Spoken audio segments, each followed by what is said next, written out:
Hey Warriors, this is a U.S. history lesson. The lesson is found on page 31 in your history booklet, and it's about Jim Crow laws, the 14th Amendment, and a Supreme Court case, Plessy versus Ferguson. Let's take a look at some historical context before we talk about the situation that the Supreme Court case involves. In the late 1800s, 1890s, in Louisiana, there was a law passed called the Separate Car Act of 1890. And this law said that railroad companies had to provide separate passenger cars for white passengers and black passengers. Train was one of the main means of transport from one place to the next because cars hadn't really begun to be widely used yet. So this law says not only that railroad companies have to provide separate passenger cars for white and black passengers, but it also requires that white passengers only ride in what was referred to as a first-class car, and black passengers only ride in what was referred to as the colored car. That's language that we don't use anymore. It's offensive, but that's what those cars were called in 1890. This is an example of a Jim Crow law, and at the heart of this law is the idea of segregation, separating people based on their race. And so this is an example of many, many kinds of laws that were passed after Reconstruction ended in 1877. And we talked about that, the bargain that Rutherford Hayes made, the withdrawal of federal troops from the southern states, and the change in the culture in those southern states as a result of it, the shift back to kind of an old model of white supremacist power structure that had existed before the Civil War. And so this law was a law that some people didn't like. One person we're going to talk about today is Homer Plessy. Homer Plessy is one of the main characters in this story that I'm going to tell you. And Homer Plessy was a French-speaking Creole individual from Louisiana.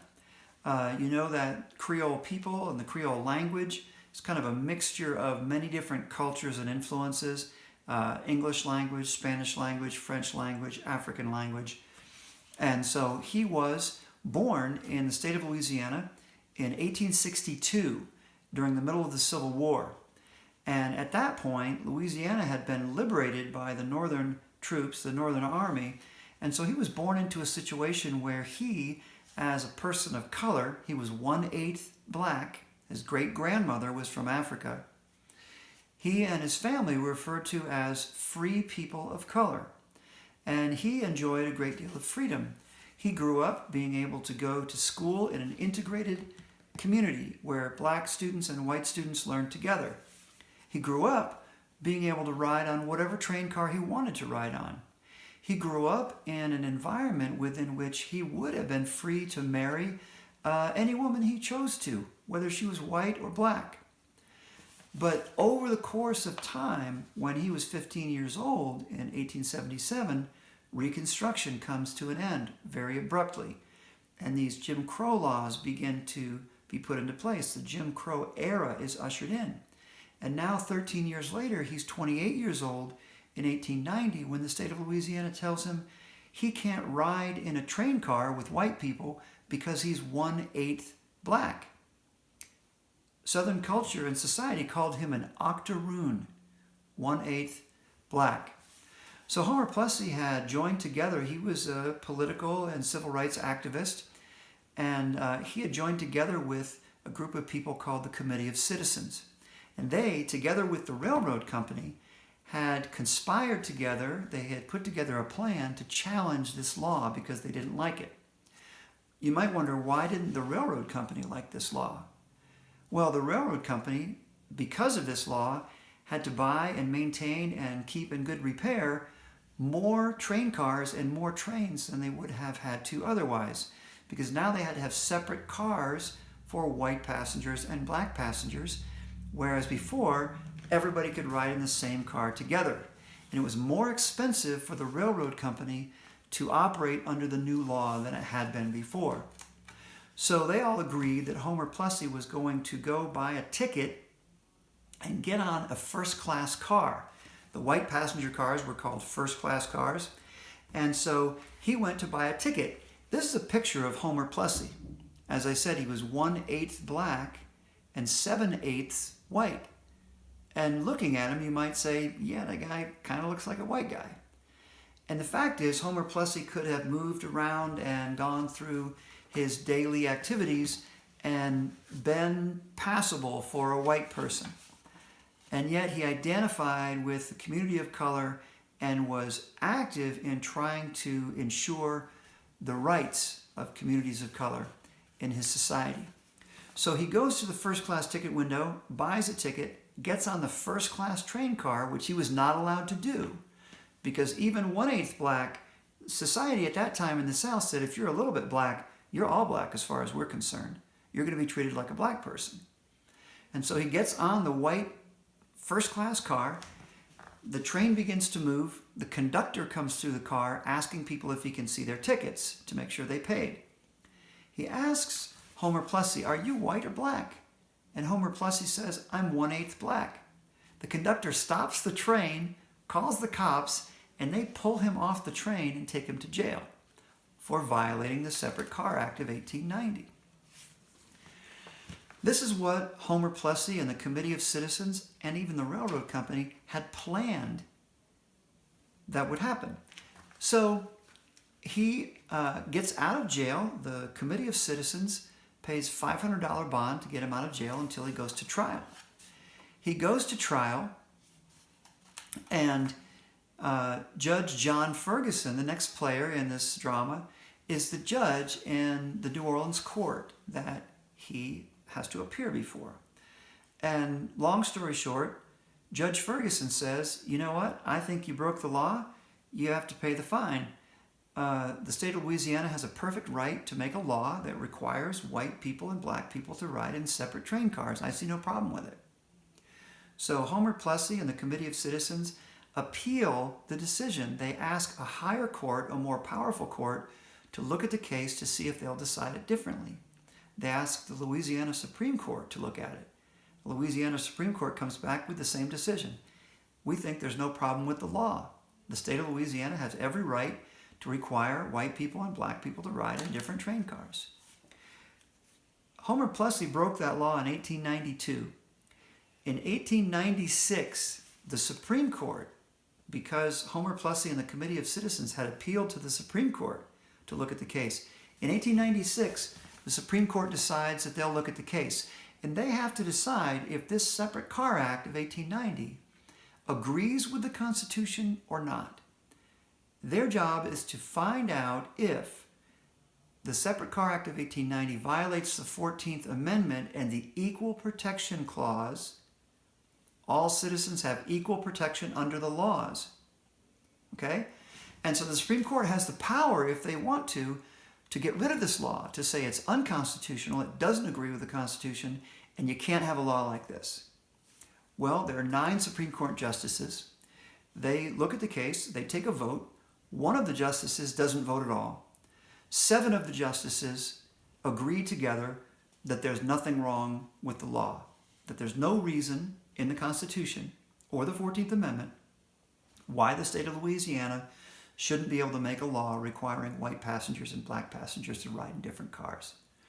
One lone Supreme Court justice casts his vote and says, I think the law is a bad idea. I don't think it agrees with the Constitution. But he was outvoted. He was in the minority. So when the Supreme Court writes their majority opinion and their dissenting opinion, this is what they said, giving their reasoning why they voted the way they did. Justice Henry Billings Brown wrote the majority opinion for those 7 people who had voted against Homer Plessy. And he said, among other things, the 14th Amendment was meant or intended to establish absolute equality, but separate treatment did not imply the inferiority of African Americans. The court also said that there was not a noticeable or meaningful difference between the quality in the black and white railway cars. This Supreme Court case brings into use in the public a phrase that maybe you've heard before, separate but equal. I want you to pause for a minute now, and I want you to go to a search engine on your computer, Google or Ecosia, and type in separate but equal and do an image search. And it'll bring up images of side-by-side images of schools designed for white children, schools designed for black children. Water fountains for white people, water fountains for black people. Restaurants for white people, restaurants for black people. And you ask yourself the question, these separate facilities, are they equal? Are they of equal quality? Or does it appear when you look at the pictures that one group of people is being treated as though they are more important or superior than another group of people? And then revisit the comments of Henry Billings Brown when he says, of course the 14th Amendment intended for everyone to be treated equally, but separate doesn't imply inferior.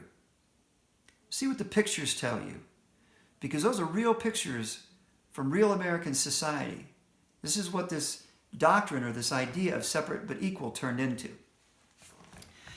The one judge, the dissenting judge who voted against the rest of the judges, Justice John Marshall Harlan, said three things. And I admire him for standing up against this law.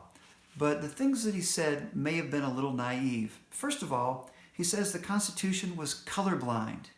And maybe you hear people say this today. He also said the United States had no class system. And then lastly, he said all citizens should have equal access to civil rights. So let's take those three things and talk about them for a second. First of all, the Constitution, he said, was colorblind. If you read the first article of the Constitution, when the writers of the Constitution were trying to figure out how to count the population in order to give accurate representation to each state for the House of Representatives, they said, well, first of all, count all free people. Secondly, they said, Native Americans, don't even pay attention to them. Don't count them at all. And then regarding slaves or black people, it said count them as 3/5 of a person. Does that sound like a constitution that is colorblind to you? Secondly, Justice Harlan said that we don't have a class system in the United States. But I bet if I asked you, what do these three phrases mean? Upper class, middle class, and lower class. You would probably explain to me that in American society, people in the upper class have lots of money and lots of things, big houses, maybe many houses. People in the middle class probably have a nice big house and some nice things too, and a good income and some money. And then people in the lower class have less than everyone else. And those are classes that we understand that do exist in this country based on money and possessions.